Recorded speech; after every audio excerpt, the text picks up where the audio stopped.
या पद्धतीने जर तुम्ही आळूवडी बनवली तर ती खाताना घशामध्ये दाटल्यासारखे वाटणार नाही, तसेच घसा सुद्धा खवखवणार नाही।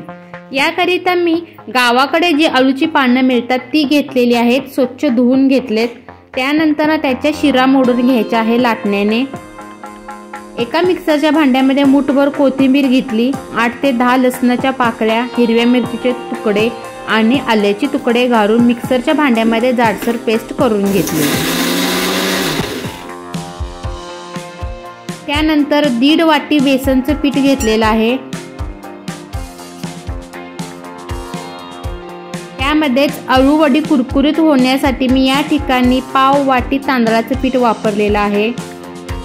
त्यानंतर 1 चमचा आलं, लसूण, कोथिंबीर आणि मिरचीची पेस्ट, 2 मोठे चमचे पांढरे तीळ वापरलेले आहेत। धन्याची आणि जिऱ्याची पावडर 1 चमचा, 1 चमचा हळद पावडर आणि लाल मिरची पावडरचा 1 चमचा। या ठिकाणी तुम्ही लाल मिरची पावडर कमी किंवा जास्त या प्रमाणात तुम्ही घेऊ शकता। त्यानंतर 1 चमचा मीठ, अर्धा चमचा हिंग पावडर घेतलेली आहे। यामध्ये चिंच आणि गुळाचं पाणी अर्धी वाटी घातलेलं आहे आणि हे घालणं गरजेचं आहे, कारण चिंच आणि गुळाचं पाणी घातल्यामुळेच तर आळूवडी खाताना घशामध्ये खवखवत नाही, तसेच खातेवेळी ती घशामध्ये दाटत सुद्धा नाही। त्यामुळे चिंच आणि गुळाचं पाणी घालणे गरजेचं आहे। त्यानंतर याच्यामध्ये थोडं थोडं पाणी घालून अगदी व्यवस्थितपणे मिश्रण मिक्स करून घेतलेलं आहे। जास्त घट्ट किंवा जास्त पातळ असं करायचं नाही। हे मिश्रण तुम्ही बघू शकता, अशा प्रकारे हे मिश्रण बनवून घ्यायचं। त्यानंतर आळूच्या पानाला हे व्यवस्थितपणे पातळसर बेसनचं पिठाचा थर लावून घ्यायचा आहे। जास्त दाटसर असं बेसनचं पीठ लावून घ्यायचं नाही।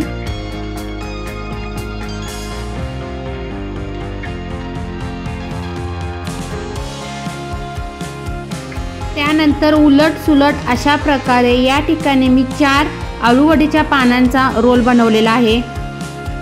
दुसरा आपण जे आळूवडीसाठीचं जे पान लावून घेतो ते उलट घ्यायचं आहे, म्हणजे उलट सुलट अशा पद्धतीने सर्व पानांना अगदी व्यवस्थितपणे पातळ असा थर बेसन पिठाचा लावून घ्यायचा आहे।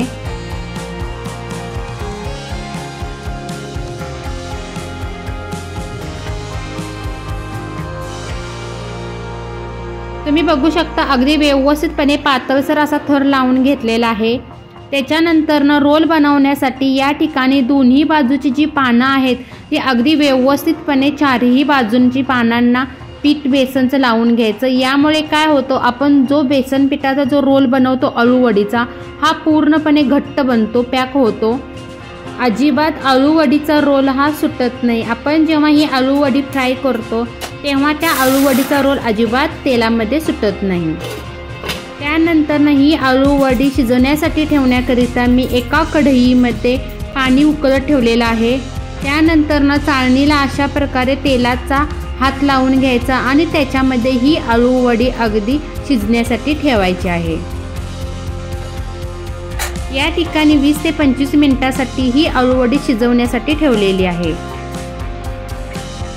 तुम्ही बघू शकता की आळूवडी शिजलेली आहे, अजिबात हाताला सुद्धा चिटकत नाही। त्यानंतर ही आळूवडी थंड करण्यासाठी ठेवायची आहे। अर्धा ते पाऊण तासानंतर ही आळूवडी पूर्णपणे थंड झाल्यानंतरच या आळूवडीचे छोटे छोटे तुकडे करून घ्यायचे आहेत, कट करून घ्यायचे आहेत। या ठिकाणी तुम्ही ही आळूवडी शॅलो फ्राय करू शकता किंवा तुम्ही डीप फ्राय सुद्धा करू शकता। या ठिकाणी मी ही आळूवडी अगदी कमी तेलामध्ये शॅलो फ्राय करून घेतलेले आहे।